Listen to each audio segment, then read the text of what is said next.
السلام علیکم ګرانو کتونکو. نننۍ ویډیو ډیره اهمه ده او په ټوله دنیا کې یو بحث، خصوصا په ګوګل باندې دا بحث شروع دی. دې ټایم کې که تاسو په ګوګل کې ورشئ، ګوګل کې د موجود هو از پریزنت کالیف اف اسلام، مطلب دا دی موجوده خلیفه د اسلام هغه څوک دی، نو تاسو ته به دا ریزلټ مخې ته راشي.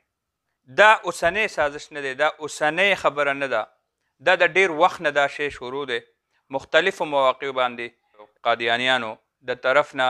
داسې کوششونه کیږي، خو افسوس خبره دا ده چې د دې زمونږ نوجوان نسل، زمونږ طالب علمان دي، که ډریوران دي، که د هرې طبقې او هر مکتبه فکر خلک، هغه موبایل، دا موبایل یې په لاس کې دی، خو که د کار خبره ورته وشي، د دینی فریضې، د ایمان او د یقین خبره ورته وشي، د اسلام خبره ورته وشي، به حیثیت مسلمان دا ستام فرض دی، دا زمام فرض دی، دا د هر چا فرض دی او ډیر اسان کار دی. دا دومره غټ د گمراه کولو مهم هغه شروع دی چې موجوده دور کې د اسلام خلیفه هغه پریزنټ کوي. مطلب دا دی ټولې دنیا ته یې ښیي. نو زه به یو خبره وکړم چې په ټوله که بهرنۍ ټوله دنیا ده، د دنیا د ټول ملکونه، هلته کې ټکنالوجي چې کومه مخکې شروع ده، مخې ته تللې ده، نو هلته ماشومان نن د ټکنالوجي نه تپوس کوي چې د پاکستان وزیر اعظم څوک دی، د ټکنالوجي نه تپوس کوي چې دې ټایم کې د اسلام موجوده خلیفه څوک دی. نو تاسو سوچ وکئ که دا انفارمیشن دا ورته داسې راځي، نو دا خو ډیر غټ سوال دی د هغه سکالرانو دپاره، د مسلمانانو دپاره. کم کس چې موبایل لاس کې نیولی دی او دا موبایل استعمالی او هغه دا کار ونه کو، نو زما په خیال چې د هغه دا موبایل ګرځول او ډیر انتهایی د افسوس خبره ده، دې کې مونږ هیڅ هم نشو ویلی.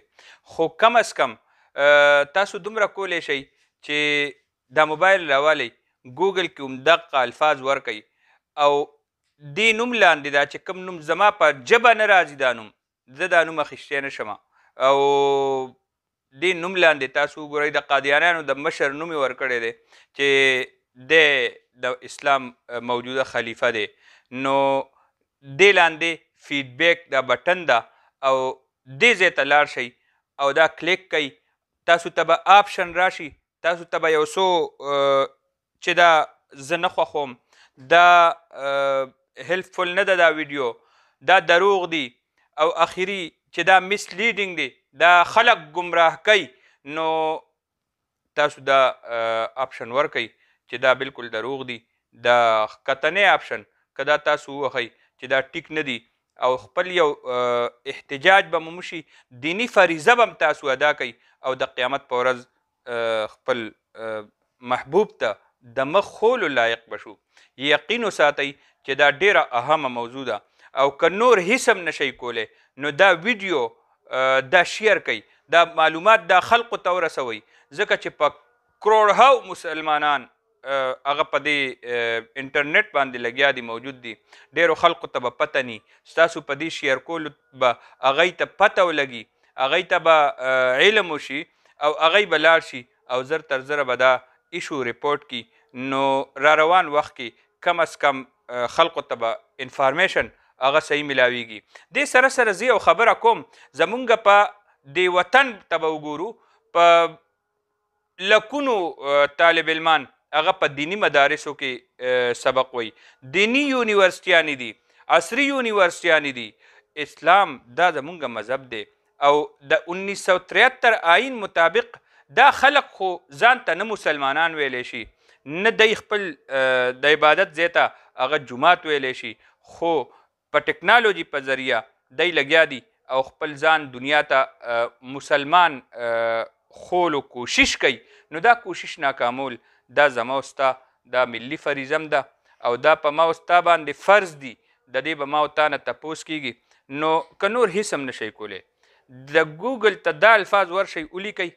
فیډبیک پې ورکئ چې دا دروغ دی.